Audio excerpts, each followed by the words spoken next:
Olá, sétimo ano, tudo bem com vocês? Antes da gente dar início aí à atividade 3, vamos fazer a correção, pessoal, da página 20 e 21 que havia ficado como tarefa da aula passada. Olha lá, na página 20. Reunimos aqui alguns animais certamente conhecidos por você.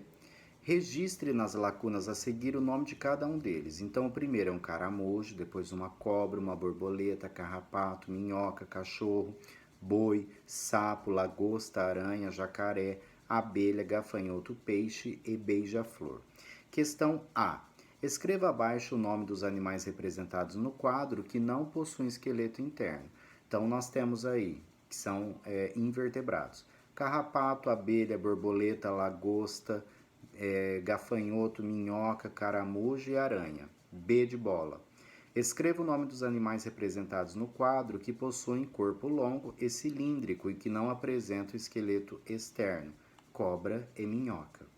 Escreva o nome dos animais representados no quadro que possuem corpo mole e coberto por uma concha.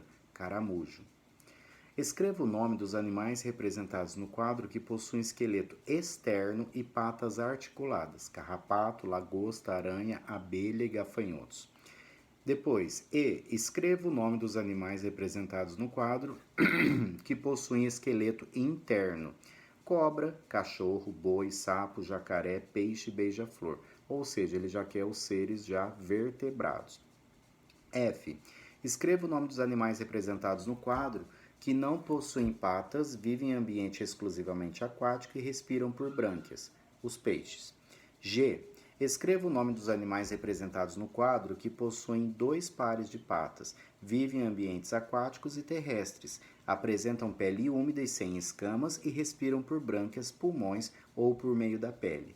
Nós vamos ver que essas são todas as características dos anfíbios, tá? Que no caso aí está sendo representado pelo sapo. H. Escreva o nome dos animais representados no quadro que possuem corpo coberto de penas, 2 pares de membros, um deles transformados em asa, aí, né? Respiram por pulmões e formam ovos com casca responsáveis aí por proteger o ser em desenvolvimento contra a perda de água, contra a desidratação. É o beija-flor. I. Escreva o nome dos animais representados no quadro que possuem corpo coberto de pelos, 2 pares de membros, respiram por pulmões, possuem glândulas mamárias e geram embriões que desenvolvem dentro do corpo da mãe, no caso o cachorro e o boi, tá? Então, todos leram também o texto sobre os vírus, né, que aí no caso para finalizar o módulo 3, e hoje nós iremos falar sobre o módulo 4, tá? Que no caso são os primeiros reinos. Nós temos o reino Monera, Protista e Fungi, tá?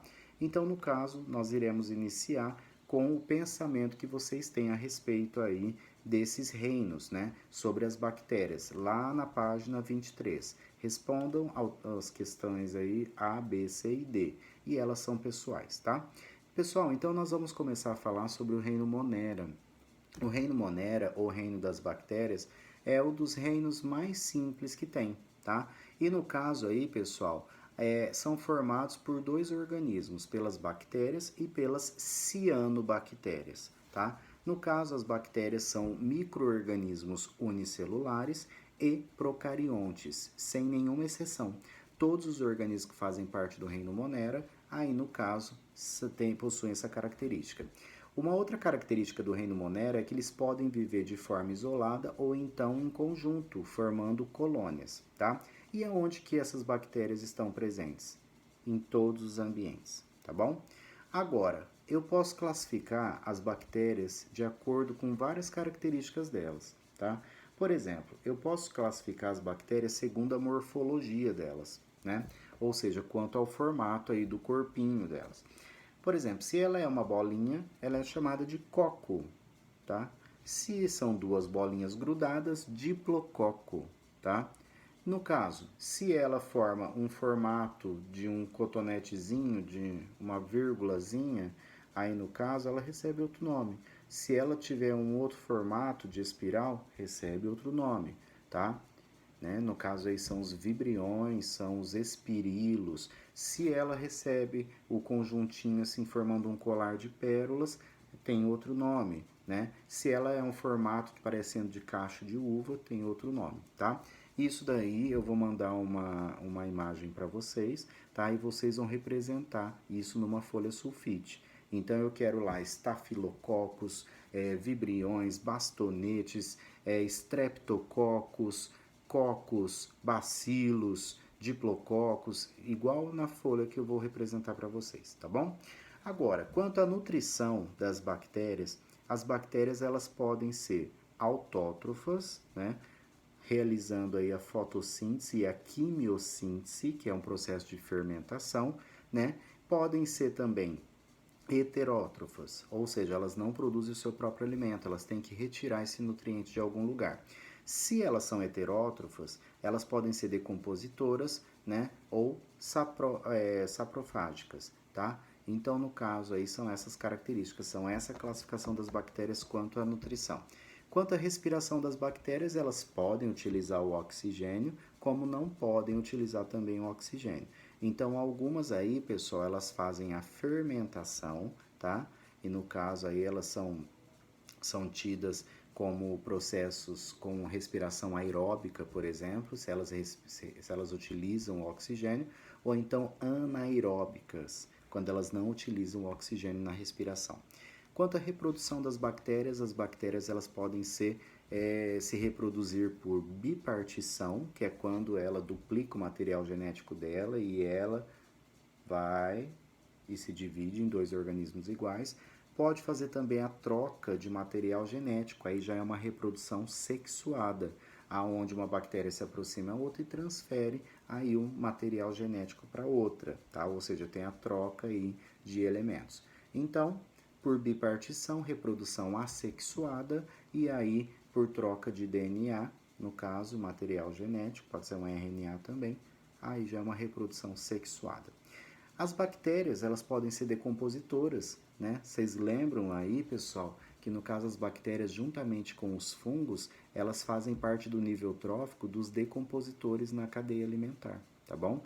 Fazendo com que elas tenham um papel biológico, devolvendo os nutrientes para aí o meio ambiente, tá?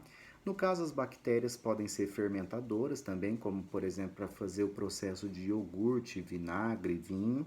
Então, são benéficas também. As bactérias não são apenas patológicas, só causadoras de doença, elas são boas para nós. Nós temos as bactérias aí que são fixadoras de nitrogênio. Existem algumas bactérias que vivem nas raízes das leguminosas, como por exemplo amendoim, feijão, lentilha, e elas, graças a essas bactérias que estão nas raízes dela, elas capturam o nitrogênio da atmosfera e passam isso para esses vegetais. Lembrem-se, o nitrogênio está para as plantas, assim como as proteínas está para os animais. As proteínas são de extrema importância para o desenvolvimento e manutenção de várias características do nosso organismo, assim como o nitrogênio também é importantíssimo para as plantas. E as bactérias podem ser patogênicas. Muitas bactérias são causadoras de doenças como coqueluche, difteria, cólera, sífilis, lepra, tétano e assim por diante, certo? E nós temos as cianobactérias, né? Que no caso aí, pessoal, elas antigamente eram chamadas de algas azuis, por conta da coloração dela meio esverdeado azulado, tá bom?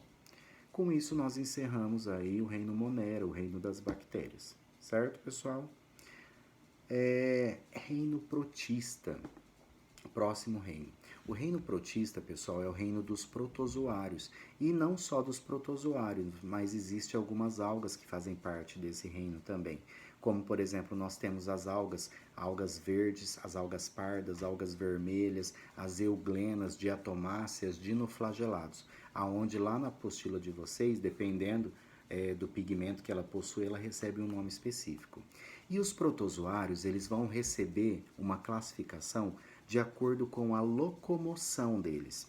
Por exemplo, se esses protozoários se locomovem através de pseudópodes, que são falsos pés, e projetando esses falsos pés aí na sua membrana e se locomovendo, são chamados aí de rizópodes. Agora, se eles possuem um flagelo, um fiozinho fazendo batimento flagelar para fazer a sua movimentação, eles são chamados de flagelados. Se eles possuem cílios, né, ao redor do corpinho deles, com o batimento, eles conseguem se locomover, eles são chamados de ciliados. E se eles não possuem nenhuma estrutura de locomoção, são extremamente parasitas, ficam à mercê no organismo, eles são chamados de esporozoários, tá? Agora, na página, pessoal, na página 29, vocês têm um quadro lá de doenças relacionadas aos protozoários. Leiam, estudem, deem uma olhada nos sintomas, transmissão, classificação e profilaxia, que são os métodos de prevenção, tá?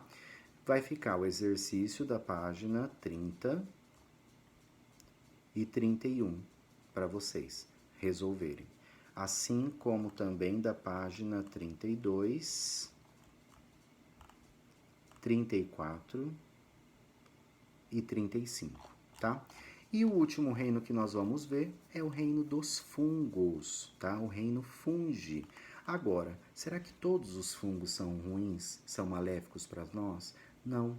Pensem na hora que a sua mãe vai fazer aquele estrogonofe maravilhoso e ela coloca aquele champignon.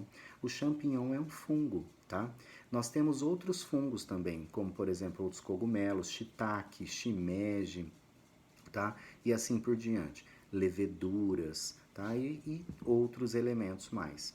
Quanto à nutrição dos fungos, os fungos, pessoal, são organismos heterotróficos, heterótrofos, ou seja, eles não produzem o seu próprio alimento, então eles têm que retirar essa energia e matéria de outros organismos, tá bom?